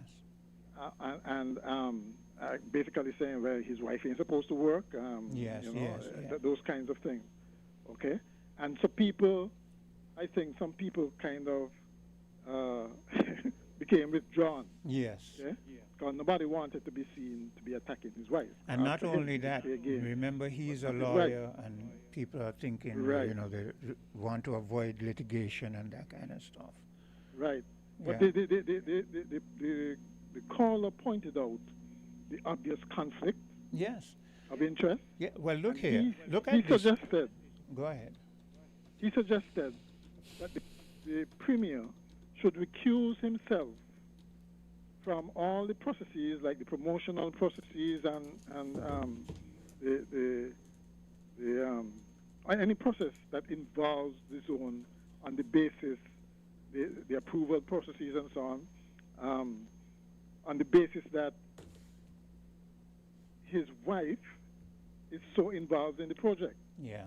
And to me, that makes a lot of sense. Makes a lot of It's not going to sense. happen, I don't think. Right? Bear in mind. But you know, Mr. McMahon, that is the part that baffled me why the federal government bought into this. Because I was questioning, aren't they aware of this? Does this not raise any flags to them? Now, recently I was speaking to someone and I spoke to the fact that this very same man who won in St. Vincent, Mr. Friday, he is a part or was a part of the West Indies cricket. And now that he has gotten his post, this big luminary in the cricketing field, what is his name? He is Reg Pereira, I think is his name, right? Right? I think it's Reg Pereira. He's still alive, right? Because there were two of them. But anyway, Reg Pereira or anyway, this individual who is big in the news representation of the West Indies made a comment. He said that this Friday guy should resign as quickly as possible because now that he's the leader of a country, it would be a conflict of interest for him to still be a part of the West Indies Cricket Association on whatever level. Now, I was saying to that individual with whom I was speaking, if that is an issue, that it would make him, Mr. Friday, step away from that position, how much bigger is this thing with Mark and his family, his wife, in terms It's of... not Mr. Friday that's part of the West Indies, it's Mr. Kishore Shallow. Okay, Yeah. Thanks for that correction. You're welcome. Yes. You want to see it as well, right? Yes, yes. Right. So, you understand what But- I'm but- saying, but- Mr. But remember, McMahon? though, I see what you mean, but remember, though, that Rowley, I think, was at one point appointed by his colleagues as, well, it wasn't an official position on Cricket West Indies, but basically to look at or recommend or guide the cricket in the region. Yeah. And it was really way down. So that in itself might not be a big deal, but having an official position there is another paid position and so on. Is a different matter altogether. But you catch my And point. My point I totally is, agree. My point, Mr. McMahon, is something like that is so serious that they would say, well, you need to step down or step away. How much more serious is this instance that we're dealing with, which has big financial, I mean... Yeah, you know, and you would think that he would voluntarily do this, but not him, okay? And instead, it sounds as he wanted. He even recalled that his now nemesis, Dr. Harris, used to, had appointed so many of his siblings and so on in government. Yeah. That kind of thing. He mentioned it, you know. Yeah, He was so- in government with Harris at the time, you know. Yeah. But mentions it now as if to say, well, look, he did it too. Yeah. Right? It's no big deal. Okay. Right? So, but it's so, the ethics so we got to wrong, look at that. so wrong becomes what? conveniently right.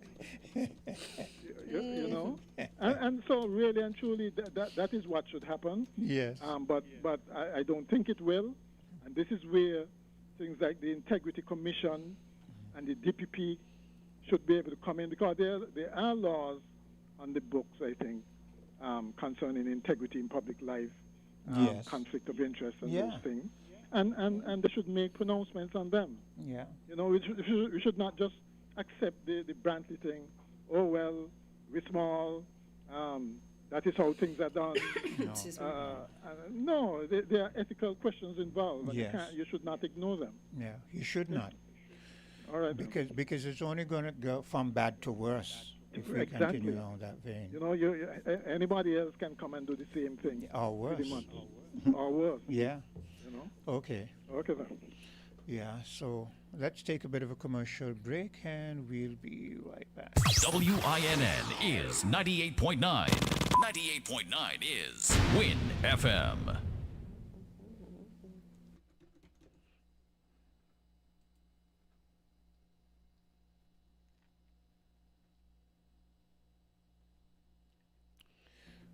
Sometimes this thing just tick. So Oh, it's stuck right now. So go ahead, Hortensia. Well, let me see. We have a caller. We do? Yes. Hello, Okay. caller. Hello? Yes, good day. Go ahead. Yeah, I'm back. Yeah.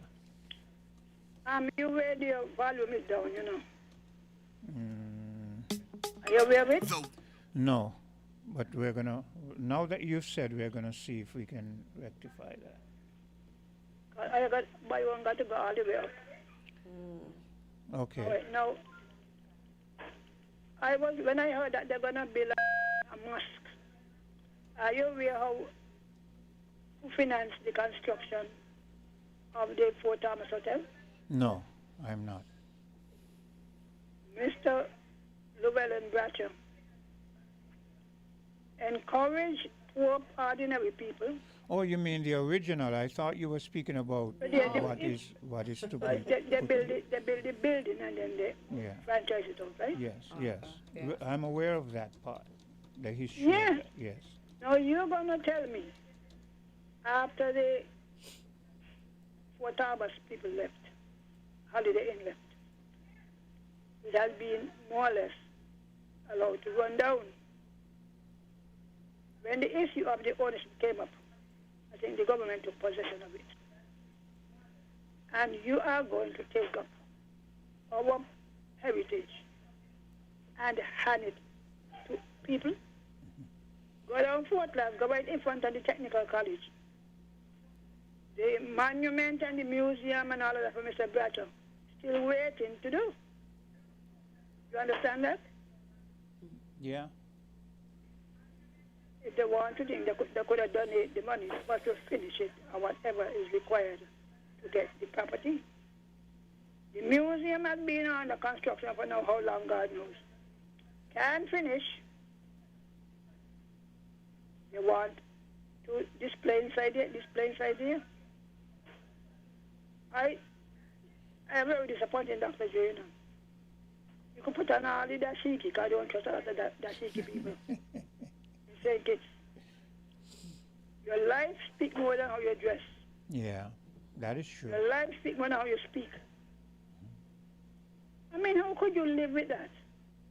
Every time you turn around, is some other people, some other ethnic group that is given predominance. Yeah. Sadly. You're going to tell me, oh, well, you know, they're going. People were saying, look, since we have a culinary school, why not do some renovation and let the students practice there? They could do the upstairs, they have the bedroom upstairs, everything left already. Yeah. But you trying to convince people, oh, you know, they're going to build a, what do you call it, museum? I don't even remember the name of it. And a mosque. Yeah. Isn't it a Caribbean museum? Something of the sort? Something to do with Indian and Indian culture. What Katia said? I think what was mentioned is that it was going to be a Caribbean history museum, something of the sort. That's what they said first, but then we found but out. then now Yeah, say massive. yeah, it has changed. No, yeah, I saw from the You're gonna have the museum and the pictures. mosque. Yeah, but it's now an Indian thing. Some kind What of I'm a saying, mosque. that is our own heritage building. Yeah. I mean, National Trust up against them because what? But look at the sugar factory up to now. Yeah. When they ended the industry, they were saying, give us and make a sugar museum. Yeah. Next thing you're going to hear somebody from somewhere come and they have the sugar factory. But wasn't that being touted to be a multicultural center where we have an expansive swimming pool, we have indoor courts and stuff? Wasn't that supposed to be built into a center to work on us curating our Olympic crafts so that we can send good people out? Maybe more recently, but from the first. And there's a propaganda to point museum, yeah. But from the first. I mean, really look at the building. You know what really bothered me? They not only sold out the locomotives and the machinery. You go over to Southeast Peninsula. This restaurant, the roofing for the restaurant is from the roofing from the sugar factory. Yeah, imagine that. Well, couldn't you see that, Miss Henry, as them preserving our heritage, to say these are parts of the sugar factory that's incorporated in the building? No, that's what you call vandalism. Give me an idea that we just start to ship out the machineries and say we don't know it. Yeah, yeah. The National Trust were applying for it. You understand what I'm saying? And Sylvian, that factory has a historical, a big history in terms of the Caribbean and refining of sugar. Yeah, it has a big history. I mean, the first thing you're going, they could come and take off. The same thing, we have the green pens down the country gone. We are the material. 3 miles of galvanized. With a golf course that he played on and there was there but water. Yeah. Every time you say a golf course that he played on, I have to smile, when I remember he said he played a round of golf on it. He played a round of golf on it. Yeah. When the fence come down. I mean, look, I don't know. I don't even want to say it. I don't tell me that I never vote for Labour. They talk a good talk. And they use the language, psychology, masses. I don't know who the masses. Maybe we are masses. Like what Trump. You always about Somalia. Why they don't go back where they come from? And the senator who was born there, he ain't a shell, and he called her derogatory name. And black people, I tell them before I vote for Republican, I stay home. I never vote for abortion and so. But I'm not going to vote for people who despise me. And the same thing about why they don't go home, back where they come from. Well, he ain't from there neither. Well, that's it. None of them are from there. But it shows you the audacity of these people who... But the condition under which his people came from was as despicable as ours. Yeah. It was. The Irish were looked down upon. They didn't want them. They escaped famine, Famine. There was famine in Ireland. And so they came to the America. And they were loved for the black people. All of a sudden, Africa. That's why I tell my good friend Johnny, what will you say? What will you say? Because something don't make no sense. I say, the black men, them voted in thing for Trump. And they must go back. Well, the other day, I don't know. The other day, I listened to C-SPAN book review. I love reading books. Yeah. And this gentleman was talking about after emancipation. They recommended the repatriation of some of the slaves. And they started, that's legal Liberia. Started, and the people said they're not going there. You know why? Said that's not where we come from. He came from Ghana. You understand what I'm saying? Yeah. So he talking about the country, them shit whole country, and this country. I mean, this week is it, you know? Yeah. Man, anybody. I mean, you want to tell me?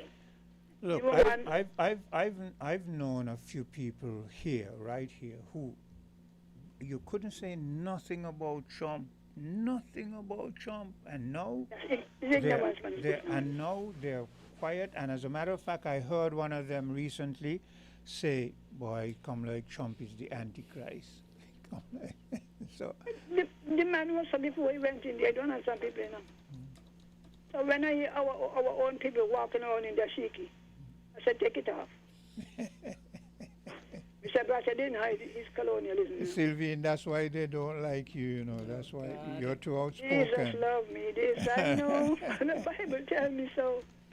Well, I guess I could be lumped into the same thing, you know. A lot of people Yeah, feel God love me. Look, let me tell you. that I'm too Mr. outspoken Bracha. also. So, That's how I don't like him. I like him, but to a certain extent. yeah. He always wore this scissor tail coat. All you see, that's where Mark get it from. The accent. Yeah. Nevis, and he never saw the competition. Any top hat. But one might argue that he took the dressing of the British. What do you say to that? One might argue that the late Mr. Bradshaw took the dressing or copied the dressing of the British. What do you say to that? And you're leading a country. You know, look, this is how Mark just speak and spoke. Okay. But did the same thing. Yeah. And then the wearing of the gun on the hip. I do not support people who dominate other people, who think that it is a crime to think for yourself. That's why some people don't like me, you know. I don't have the party line to sing. Even when my good friend Greg misquote or misapply the Bible, I call him and tell him. Then all of a sudden he either take my salvation. I mean, serious. I say, you mean you go on down there? People say you could make a parking lot. They make him building before they put in the thing against the underground place. You ever hear that one? No. They have no, I tell them they will never do it. It can cost too much to put boulders or whatever you to do to keep the land from falling in from the sea. You mean If around? you are going to put up a building You mean like around? that. You mean around Fort Thomas? Irish Town, yes. Yeah. One fisherman walk come around here. Yeah. If the road is being undermined, shouldn't you be fixing that first? Yeah. I mean, sometimes we don't use no kind of logic, you know. You have, but you see what I tell you already, who paid the piper called the tune. The tunes really want, and Dr. Douglas, as the Minister of Investment, he already given away the whole White Gate. Well, you know, he speak and spoke when he undermining us. I mean, really. Well, you know, in St. Mr. Lord Jesus, people down in St. Paul's all jam up, and they let some old sheep to the slaughter. Every election they go and they overwhelm it. What you get out of it? Let me ask you this, Sylvian. That school that was named after him, Should not have been named after him. who built it? He's no example. He's no example. Yeah. Well, He don't deserve it. What historic thing has he done? that's what I was questioning, you know. But No, as, you see, as I you could said, say, you know. as you said, the people just follow him because he's from their area, and It's just that. It's not they like him, you know, because I want to doggy. You know, do nothing for Harvey. He was the premier, the prime minister of St. Kitts. And you see the one little knock up house he give St. Paul's people. Harry South Martin, why they put in less than 100 in St. Paul's? Harry's put in about 300 in his constituency. He was the minister of housing. He left St. Paul's, say all the people and just come around, he gave every man he can get to go to work. And go on to over married to live. Eh? yeah. But the other one, he leave monkey people that he so long and gone down in a gated community. Sylvine, it's like you love trouble, huh? It's like you love trouble. She's going to stir up ants' nests. The Lord is my refuge and my strength, a very present help in trouble. But we have noticed, though, and I'm not saying, this might be the case here, but we have noticed that people who have moved out their respective constituency around the Caribbean has been voted out since they did that. Yeah, you know. I didn't know that. So that's news you put in all your life for them. Give them big pay. And before they... Miss Henry, is there a phone in your background? Old house. They cannot, and they're going to come back and say, oh, you know, that's the result of poverty, you know. That's the result of poverty. Yeah. Oh, inside, when you come down in the morning to go, they're waiting for you if they can't find you. Sometimes months or whatever, no constituency office in some of them villages. And they leave you, well, if you can't read, it's a bad thing. Or if you can't read and you can't comprehend, then it's worse. You're going to tell me, the man ain't well, he wasn't paying rent, it was his own house. You get up, you choose a wife you want to choose, eh? All of those who are lining up behind him. So disappointed that they were going to be the first lady. Before I know you, because she's quite equipped to do the work she's doing. But don't tell me you're not option. You're free to, you know. You're free to leave Newtown and go on through the bay. Oh, I didn't know. I didn't know that. I'm getting a lot of news today. I didn't know that. I don't really follow people, their lives and so forth. You know, I have to hear. Discuss on the radio. Too much people, too many. Much is liquid. Too many people just gather when they get in the morning. They can't get it. But if you make proper arrangement for them to access you, maybe to your constituency office or whatever, they won't got to be on your gate. But how is it that Timo built his mansion in that same proximity over there where he has been living all the time? You know? Huh? You know? How is it that Timo built his mansion in that same proximity? Upgraded his house. On which he has been living so long ago. Don't people bombard him also? That's what I'm telling you. People bombard you if they have a need and they lack access. Yeah. They give you the number in the election. You call till you're weary. No answer. It's therefore me that if you want to see him, you have to see him before you come to town. But your option move out of so who in St. Paul's, Newton going all the way around to Sadler's must catch a bus or two buses to come to see you. When they reach Bastille, they got to catch a taxi to get over to you. But as a people, though, do you think we become too reliant and dependent on these politicians, hence them packing up shop and running from us? No. Some of the old people to blame. Well, you know, you got to vote with they'll give because if I'm down here, and Labour this and Labour that, and Labour. I work in statistics. Down there was one the poorest place. I visited the area, poor. Of course, he elevated some of the children of those who were the strongest and maybe the most vocal. Supporters, but the majority were left there. Who built the school down there is Pam. Yeah. That is why I asked you about, you know. Who built Sadler Secondary, Miss Henry? Quint was asking you that earlier. Timothy Harris, let me get straight. Timothy Harris was then the Minister of Education. He is the one who promoted it. Check the record. And of course, Dr. Douglas is the Prime Minister. They wanted to build a modern school because they had whiteboard and it steady and degenerate into just an ordinary school. But the thing was to try and get some of the children because they were going to Sandy Point. And you know, Sandy Point children and St. Paul's children, all of those war on one another. That's the secondary. That's the secondary school, right? Yeah, the secondary. Okay. The first school was which school was done by Pam? Okay. That's, you know. Yeah. But they do one in St. Paul. Yes, I wanted to be sure on that. That is why I. Yeah, anybody who think I made an ever getting old now, sir. Anybody fit to correct. So this is the primary school we're talking about, not the Sadler Secondary then. The primary school. So who St. built Paul the people go to Sadler high school. Secondary, Miss Henry? It's a high school. Who built it? Who built it? It was built on the labor. Okay. This secondary school. Yes. Yeah. Yes, but we are speaking about the first school built in that area, in the St. Paul's area. That was Okay, done the by primary one. Pam. Okay. I mean, Yes. down Douglas Way. Yeah. Mm-hmm. That's what. So A lot of the school is by the Canadians. So you understand Hortensia? Mm-hmm. Yeah, I was mixing it up. Yeah. So when I asked her, I meant the first one. The first school, not the secondary school. Yeah. The Okay. first. Yeah. Man, most of them have. Oh, excuse me.